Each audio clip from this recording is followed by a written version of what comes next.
The English language has been more destructive than it has connected. What you're talking about is like experiencing the experience without labels and not having that like interstitial moment between you and the experience. Can you go out and be in the presence of a tree and not try and label it with your mind as tree? Something within the stillness and the silence of being able to connect with what is in front of you, to connect with who is in front of you, and just notice the sensations that rise up in your body, the felt connection between the two. Sovereignty is understanding our innate power, our innate wisdom, our connection with the divine, and knowing that we have the ultimate power to create our lives as we want them to be. Welcome to Soul Pod, where science meets mysticism and your inner wisdom leads the way. Before we get into today's episode, I want to give you some updates on SoulPod. So in our iOS app, you can find new soulscapes. These are SoulPod soundscapes that you all love. And now you can use a timer, set it for as long as you want, and go into your practice unguided. This self-guided capacity is so powerful. And I would also invite you to like and subscribe this podcast. That really helps us continue to do this work and to help this planet awaken. Lastly, we've got a retreat, Joshua Tree, April 23rd, 5 days in this beautiful location that we're going to be going really deep together. We have a few spots left. So if you want to join us, please reach out, support@soulpodapp.com. Welcome back, light beings. I'm excited to be in conversation today with Satya, one of my dear friends now. I think we've really connected over the last couple years. And she is a beautiful practitioner herself. She works deeply with people's nervous systems. She is a Heka practitioner, which we will talk about. And I'm so excited to have Satya in conversation. Welcome. Thank you. Thank you so much for having me. It's really just such a blessing and honor. Yes. So we have lots to talk about. And I thought we would start with, the world right now is in a lot of disarray. And there's a lot of challenges out there for so many people in so many different ways. And one thing that you and I have talked about before we hit record today is about the nature of language to heal or to hurt. And I know this is something that you have thought about deeply. So I would love to start off with, how do you think about language in this current experience that we're having on the planet? And what are the opportunities there for us?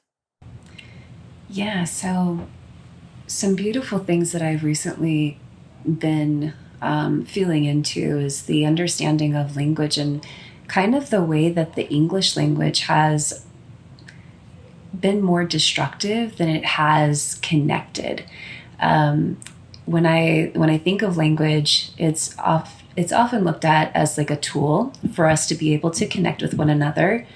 But as I have been, connecting more and more with people, and especially in the spiritual world and the communities that are a little bit more, connected through the heart, what I'm finding is that language doesn't touch on what the truth of the person in front of us is. And so with I look into like Korean language. Like, for example, there's a woman that I follow on Instagram, and she has these beautiful sayings of, like whenever we say we're brave or you're so brave in English, the way that Koreans say it is something that is so dynamically felt. And it doesn't just mean, one thing. There's a deeper sense to it, a deeper understanding, a deeper knowing of seeing the person for themselves. And so, yeah, the English language is, it's not quite touching on the true felt sense of who we are wanting to be seen as. And I think that it's only until we really come into our hearts and we tap into the frequencies there that we're able to truly give the or sense and feel the truth of what we're trying to relay. So. Yes. It's so interesting, right? We take for granted that how we communicate and how we create to some degree in this reality is very language based, and I don't think we often take very much time to step back and think about, oh, what is the nature of language, and how certain words and phrases and ways that we choose to describe experience can be limiting. And it makes me think about and I can't remember the exact tribe, but in native indigenous people's language, that they don't have a word for nature because they don't see themselves as separate from nature. So why would they have a word for it?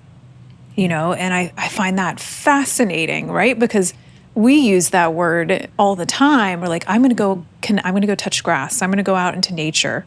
I'm going to reconnect with nature. And from their perspective, because of their language and their framing, it's like that doesn't even compute, because you in your house, you're still connected to nature. There's no going out into it, right? Yeah. So I find that's so interesting and powerful. Yeah. Yeah.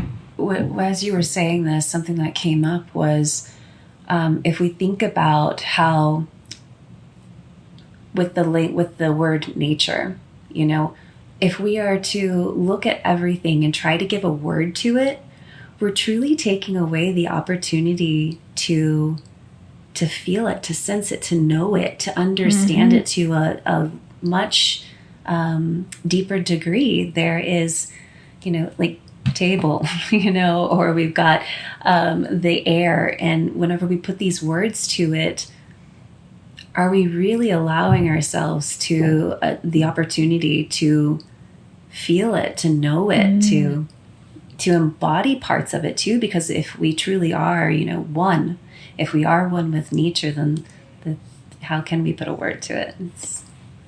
I love that point, because there's so much in what you're saying that when you take a step back and really, really hear what we're pointing to here, it's very transformational, because what you're talking about is like experiencing the experience without labels, and not having that like interstitial moment between you and the experience. And there's so many great references on this too that are coming to mind for me, which is, Eckhart Tolle talks about, can you go out and be in the presence of a tree and not try and label it with your mind as tree, which is, it's pretty hard, right? Because immediately you're like, oh, that is a big tree, that is a small tree, that is a twisty tree, that is like, you'll really, if you pay attention, you'll start to notice your mind going through all of these different categories of what it is that you're perceiving. And then when you do experience that moment where you're just with the tree and it doesn't have a label and there is nothing that you're putting between yourself and the experience, something really powerful and beautiful can emerge from that. And then you can extrapolate that to what we're talking about is relationships, of like just being in the presence of somebody without all the roles and the labels coming along for the ride. I mean, that's a whole new way to relate to life and to each other. Yeah, something within the stillness and the silence of being able to connect with what is in front of you, to connect with who is in front of you, and just notice the sensations that rise up in your body, noticing the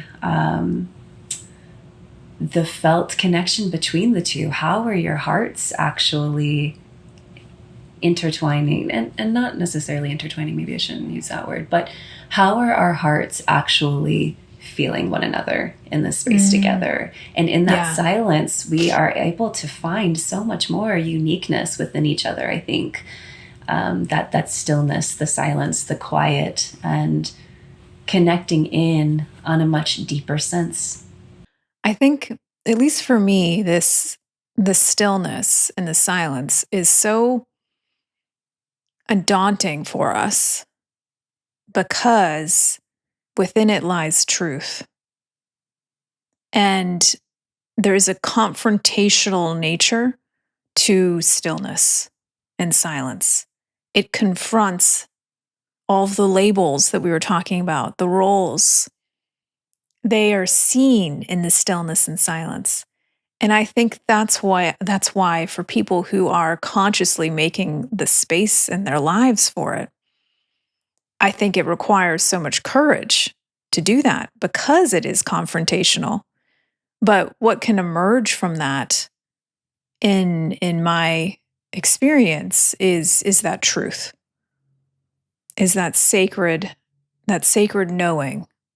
Absolutely. I think there's a kind of a daunting nature that the stillness Yes. and silence carries with it, that people are so, nervous, or Yeah. they don't want to take the time, because it means sitting in that stillness means sitting in that uncomfortability of anything that you may have been repressing or suppressing for so long, that Yep. this is actually giving a space for it to show up in its truth, to show up in this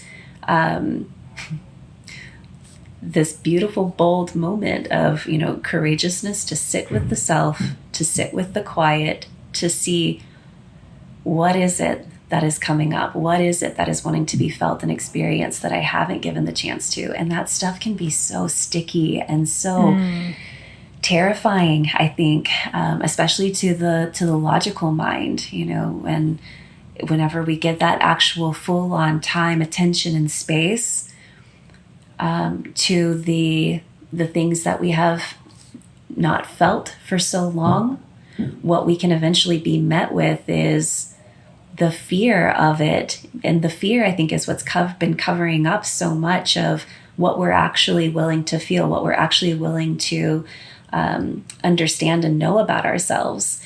And then when we kind of like move beyond that layer of fear, what there is next is the opening of all that we've been pushing down and ignoring and bypassing.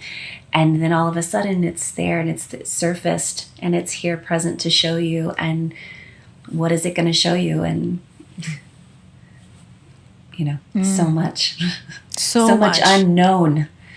So much unknown. And that's the other daunting part about stillness and silence. And that's also why, in my experience in teaching as well, it tends to be the case that when you're either newer to entering that stillness, especially if you're newer to it, or you have not been incorporating it as much as maybe you could, put it that way, that when you enter that space, a lot of times you'll notice that it's very emotional. And like you're talking about, like emotions can come up and you're not even doing anything. There's no breath even that's necessary. It's literally just the stillness. It's the void. It's the feminine. It's the birthplace of creation. And you're coming into just a little bit more contact with that. Yeah. That's why I'm very curious about this. I haven't done it myself yet, but the darkness retreats are really interesting because this is what they talk about. It is very confronting. It is the void. And your senses are just shut down. So you start sensing in new ways. You start letting go of things. You start going into this liminal, confusing space. It's kind of like astral space. And there's something very initiatory about that process. And I have noticed, and one of my teachers actually went through an initiation process with an indigenous community in Mexico when he was young, of going through caverns in the pitch dark for 3 days to find your way through. Wow. And that's quite the initiation, right? And you have a map in your mind of where you think you're going, but it's you in the darkness. And it's interesting to me that there's usually something to do with the stillness, the silence, the dark that is part of initiation in so many different cultures. Yeah. So for some reason that came through for me, which is really interesting. Yeah, no, I love it. I've been reading a book called Waking Up to the Dark and by Clark Strand, and he talks about how, this movement into the agriculture, how we then started bringing light into our worlds and how it's created this disruption within our circadian rhythms, within, how life is meant to be felt. And it's in the darkness that we're able to go deeper within. And there's, he talks about the hour of God and, waking up between the hours of 2 and 4 a.m. and how there's this beautiful moment for us to, in the darkness, be able to connect in deeper with ourselves, with the divine, and really start to tap into who we are as human beings, but also who we are as creators and divine beings ourselves. So yeah, that time in the morning for meditation is really, really great, really powerful. Yeah. So I consider you a very heart-connected person. Do you have any suggestions for how more of us can move from the head space into the heart space? Well, the silence and the quiet for one. Yeah. But really moving into the body as well. I think that's something that we can often miss too, is really connecting in with our bodies. How are we walking in our bodies? How are we feeling in our shells and these beautiful vessels that carry us through in this world? How are we connecting with it? How are we giving it space? And I think by taking taking the steps, the baby steps into breath work, just starting with breath work and really connecting in with something as simple as just breathing. How is the belly moving? How is my chest moving? How are my shoulders moving? And just checking in with those points. And when we can see, okay, where am I breathing into? Where am I feeling into? Is it just my chest? Is it just my shoulders? Or can I go deeper into my belly? By awakening that breath in those deeper parts, I think we're really allowing for more awakening within that heart space. We're actually literally creating space and room in the cavity for our hearts to be more present, for our hearts to be more felt. And the lungs are, just this extension of the heart, feels like. I love that. Breathe to believe. That's what I always think about the lungs. Yeah. I'm also curious. I wanted to talk with you about sovereignty, especially sovereignty during times of duress and stress. Yeah. I think to kick off that conversation, let's talk a bit about how do we define sovereignty? It's not a word many of us use every day. So to you, what does sovereignty mean? Yeah, so sovereignty is understanding our innate power, our innate wisdom, our connection with the divine, and knowing that we have the ultimate power to create our lives as we want them to be, but also that we are not run by others. We are not run by oh man, this might be controversial, so I'm a little hesitant to say it. No, say it. we are not run by God. I think that God flows through us and that there's opportunities for us to co-create with God, but that there is so much more to ourselves as extensions or as these divine beings that we are. And I think sovereignty is a way for us to truly express truth of and knowledge of truth. And so That to me is sovereignty. Everybody understanding and being aware of their power, their own ambitions are not just spells cast on us by, governments or politicians, beings of power, and that we do have the true ability to be able to create as we want to for our lives, for others. Beautiful, beautiful. I agree with that. I think I always call sovereignty your inner king or queen. It's like, how much are you stepping into that creatorship? To your point, the sovereignty to me is an embodied knowing that you are a creator. Yeah. And it's also related to this concept of whether you perceive life to come at you or from you. And the sovereign kind of perspective is that life comes from you. Yeah. And exactly. To your point, we can, and I get it, and I've been there too, where we look to, as you're saying, what's happening in the world and all these things that are happening perceivably to us. Mm-hmm.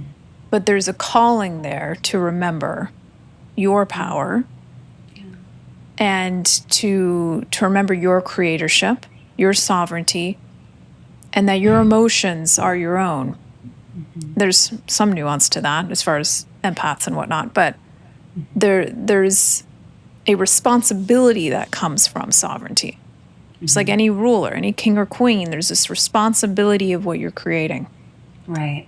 And so that can feel a little crunchy for people, and I get it. But that kind of goes hand in hand with sovereignty is responsibility. Yeah, it's how are you choosing to respond to something? How are you choosing to show up in the world? This is all part of your sovereignty. And my hope for our world, for the people that I meet, is that they are able to find that space in their heart where they can act from a place of loving compassion and kindness, that they truly offer that to everyone that passes their path or that crosses their path, and that they are showing up in sovereignty with the understanding that as everyone comes into their own sovereignty, there's so much more beauty that can be experienced and seen. And caring for one another in a way that is absolutely giving back the space for the power of each one to have their own sovereignty. Mm-hmm. Yes, love it. And I'm curious about, maybe we can talk a little bit about the awakening journey, your awakening journey, however much you want to share. Mm-hmm. And particularly with the idea of like integration with awakening, of bringing that awakening experience, that expansive moment or moments into daily life. How do you do that? How have you done that? Yeah, so my story is one that when I was 18, I had this beautiful awakening moment where I was just hanging out with some friends and we watched a yoga video and I meditated, levitated out of my body. That was like my first sense, my first experience of what meditation can do. And that was, for an 18-year-old who had never experienced that before, a little bit scary. Yeah. And so that was like an astral projection or an out-of-body experience? Yeah. Full out-of-body experience. I completely levitated out, was able to look down at all three of us and was, unaware of what was really happening, but felt calm in my body. Just also felt like, as an 18-year-old, what the heck? Yeah. But then meditation was just something that I think that I put on the back burner for so long. And it was about 2 years ago when I came across SoulPod app, and it created so much space in my body, in my nervous system. And this is something I had not felt for years. I don't know that I've actually ever felt the softness that I didn't know that my nervous system could feel this way. And through these journeys on the SoulPod app, but also going deeper, like allowing myself time in just silence and solitude and quiet, I was able to find this dropping into the body and understanding that whatever is happening around me is completely okay. That as long as I stay in this place of stillness, that as long as I have this connection with my body, with my nervous system in this way, everything else that happens is just external, and it's an experience to be had. And so meditation is the biggest tool that I have in everything, in my toolbox, if you will, for creating not only the softness in my body, but also the experiences that I have in my life right now. With finding Heka, with going to Bali, to Egypt and Mexico, having all these experiences where I am just blown away by life and what it has to offer. And I'm really getting the opportunity to experience it without the chaos that I think my body lived in for so long. So meditation, especially, like, again, I have loved the SoulPod app and what it has done. I tell you, I truly, I am committed as a SoulPod fangirl. She's part of the soul family. Yes. Yeah. We love that. We really do. We truly do. Yeah.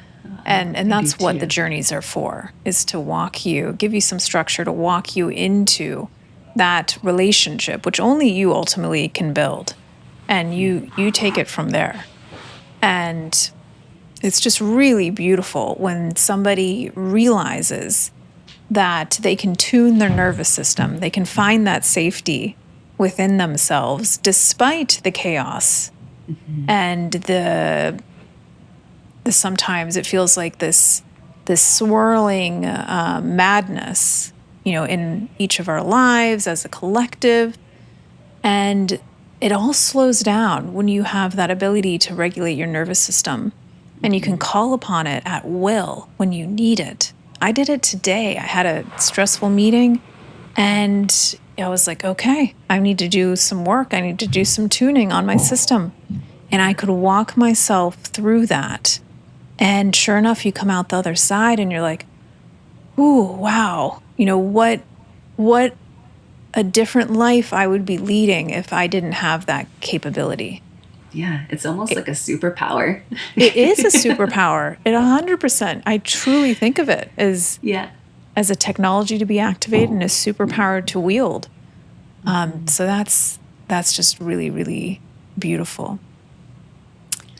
So I want to hear about, we've mentioned Heka, so I imagine the people listening are curious. Can you tell us a bit about Heka and your journey there and how it's meeting the world?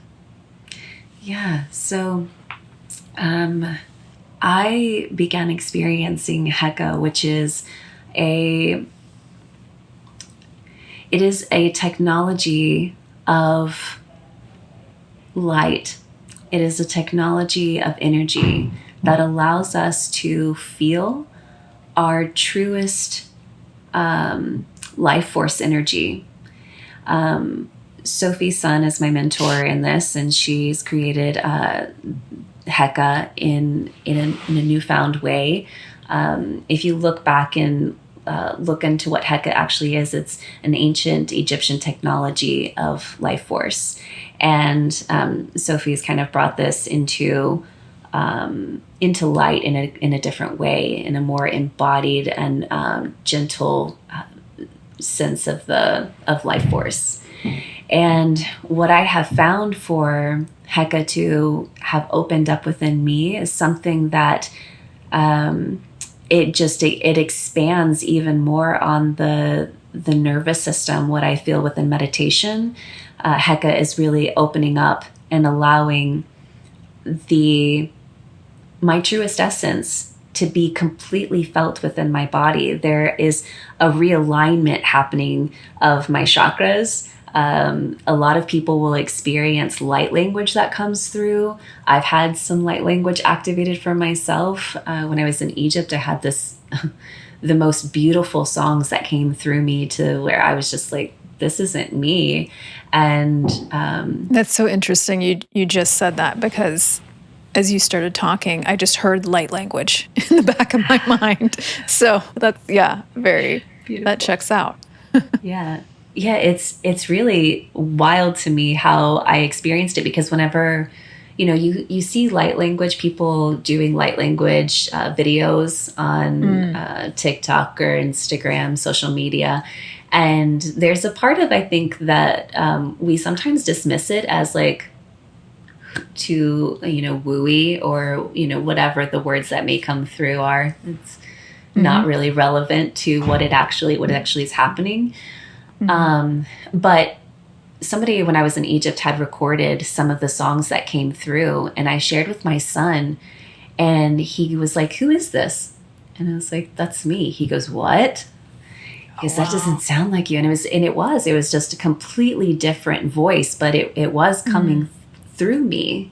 And I think that what Heka does is it allows us to completely just drop this 3D body and allow ourselves to fully immerse into the energetic field, into the frequency, into the light, and allowing for our life force to be truly what it is, and what we don't get to really experience in the 3D world. And so I hope that there are opportunities that will come for everyone, and I mean everyone, to be able to experience this kind of work, because it is profound. And we will be experiencing it at the Soul Pod retreat in April. Yes. And Satya will be there to guide us through that session. We've got some spots left if you want to join us. Come join us. Let's do a Heka session and some amazing It'll be beautiful. Oh my gosh, I love it. And I think, we mentioned, so for those of you who've never heard of light language, I just want to go back to that. So this is just my understanding, and feel free to jump in. But light language is similar to what we can call channeling, Reiki, channeling, all of these different modalities. All it is life force information flowing through you, and it's being metabolized in a certain way. And so channeling, which I've started doing with interdimensional beings, is their frequency moving through my understanding. And light language, in my experience, I don't typically do it, but it has come through in meditations for me, where it's almost like there was no stopping it. Like it just comes through, and it's all it is energy, life force coming through your expression and your vibration. Yeah. And it can be healing, it can be communicative, it can be all kinds of different things. And to your point, I think that it's kind of like an undergroundish woo-woo thing. I don't think it's going to be in the future. I think people will just start to understand it as another way of metabolizing and communicating and healing with this powerful, powerful life force, with the field experience. And it's, it was very interesting for me the first time that happened. It can be a little jarring. That's the word I was looking for. Like what? What just came through here? What just happened? That wasn't mine. Yeah. I sometimes think of it as like codes, and I love what you said about how this will be, how people will be experiencing and expressing in the future, because it kind of takes away, you know, the need for English language. And yes, whenever I wanted to get to that. yeah, when we let go of that idea of, you know, when we stop trying to restrict it with the language and with the words, and we allow it to just be what it is, you know, through sound, through these vibrations, the technology of it, and just allow it to be what it is, let go of the mind and step into the feeling of it, man, how will people experience one another, in that age? I love to think about that. And it takes us full circle back to the beginning of the conversation around language and labels and how limiting it can be. Right. And that's why I think there'll be this evolution of how we connect to each other, like what you're talking about, through just sound as sound, without it really being a sound that means a particular word. I think that becomes really fascinating. Little science fiction, maybe from the point of view of where we're at right now. But I think there's another step there that we'll take as a species, which is simply communication through mind, through consciousness, through awareness. It's how these interdimensional beings communicate already, because they've found that that's the most efficient way to connect, is directly through the field experience. Absolutely. And so it becomes less of a word, thought, meaning experience to just knowing, just pure communication, pure transmission. And that's how I've experienced the channel as well. But that's an exciting thing to think about, and what would that mean for us and how we relate to one another, that we can know someone and their frequency and their experience completely in some ways. So yeah, because how many wonderful experiences could we have with people if we allowed ourselves to feel their frequency? You know, would we be able to discern that energy doesn't feel right for me, so I don't need to, you know, engage in with this person maybe, or this person is feeling, you know, I really am enjoying this frequency. And how much more of your own energy does that frequency how much more of that frequency allows for your frequency to be pulled out and for you to be experienced in your co-creation. Yeah. Correct. Yeah. Beautiful. Very exciting. So I have a lightning round series of questions that we ask all of our guests, if you're ready. Okay. Say lightning round and I'm like, brain goes boop. Yeah. There's no right or wrong answer here. Great. So the first question is, what is one belief that you've had that you no longer have? Oh, surprisingly, this is a hard one for me to answer, because even since I was just talking about this with a friend of mine today, like at the age of 3 and 4, I was, I remember going to my grandfather's sermons at church. He was a pastor. And anyway, I remember thinking, that's not true. That's not, I can't listen to that. And I would make myself fall asleep. And so I've never really held on to things as just total solid truth.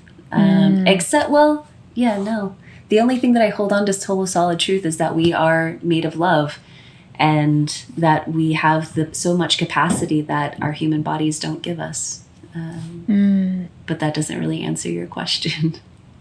No, I think it does. I mean, belief is oftentimes something that we hold on to tightly. And so it becomes very interesting when someone can hold on to beliefs lightly. And so I think that's, if I'm hearing you right, that's kind of what you're saying. Yeah, because I think that there's so many infinite possibilities, that to say that one truth is the only truth, we're keeping ourselves from experiencing so much more. Love it. What is consciousness in your mind? I think that consciousness is a felt sense of truth. That, and maybe that's a little bit vague, but that is, I think that's the best way that I can put it. It's a felt sense of truth. I love that. And what is source, God, or oneness to you? Love. Yeah. It's the ability, source, God, oneness is it's the birds tweeting in the background, singing in the background, their song. It's the air that flows through the leaves and plays with them, tickles the leaves. And it's the, mother holding the crying baby. It's the man taking a walk with his dog in the park. I think that these are all experiences of what God is. And it's love. I love it. And if it's 100 years in the future on planet Earth, what do you hope for humanity? Oh man, this gets me emotional. Love it. That we understand one another finally. That we have compassion, true compassion and empathy for one another, where there's no division of race and gender and or religion, politics. It's just understanding we are just one human race.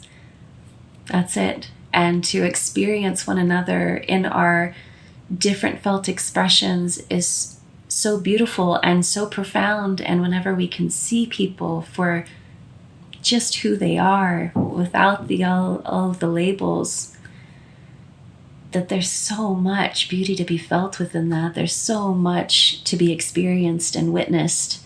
And yeah, that. I could feel that deeply. Thank you. It's beautiful. There's so much more that we can learn about each other and bear witness to in each other. Yeah. Really, really beautiful vision. So Satya, where can people find you if they want to connect or work with you? Yeah, so you can find me on Instagram. As I do have a newsletter that I send something out every month that gives updates of my my monthly online calls. I do Heka sessions online, and I do Heka sessions in person. I'm based in Austin, Texas right now, but I do travel. So let's see. You can also find me. I do Saturday Sacred Breath Sessions. It's a series that I'm doing online where people can just come in and tune in for about 45 minutes every Saturday. Connect in with the breath, connect in with themselves, connect in with community, and just really open up the opportunity for expansiveness in the nervous system. So Satya Rebirth is where you can find me. Beautiful. And we will include all of her contact in the show notes if you want to check it out there as well. Thank you, Satya, for journeying with me today, for being in conversation and exploration and sharing your wisdom and your heart. I deeply appreciate it. Thank you, thank you, thank you. Thank you. And for those of you who want to connect with us directly, we will be, like we said, in Joshua Tree, April 23rd to 27th, going on a deep, deep journey of connecting with, becoming more aware of the self, and then transforming it to meet your future. Till next time, light beings.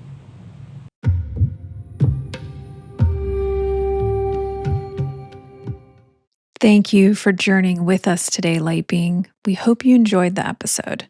And before you go, we want to invite you to explore the SoulPod app, where you can immerse yourself in daily lessons, guided meditations, and breath work to develop a soul nourishing daily ritual and tune back into your own inner guidance system.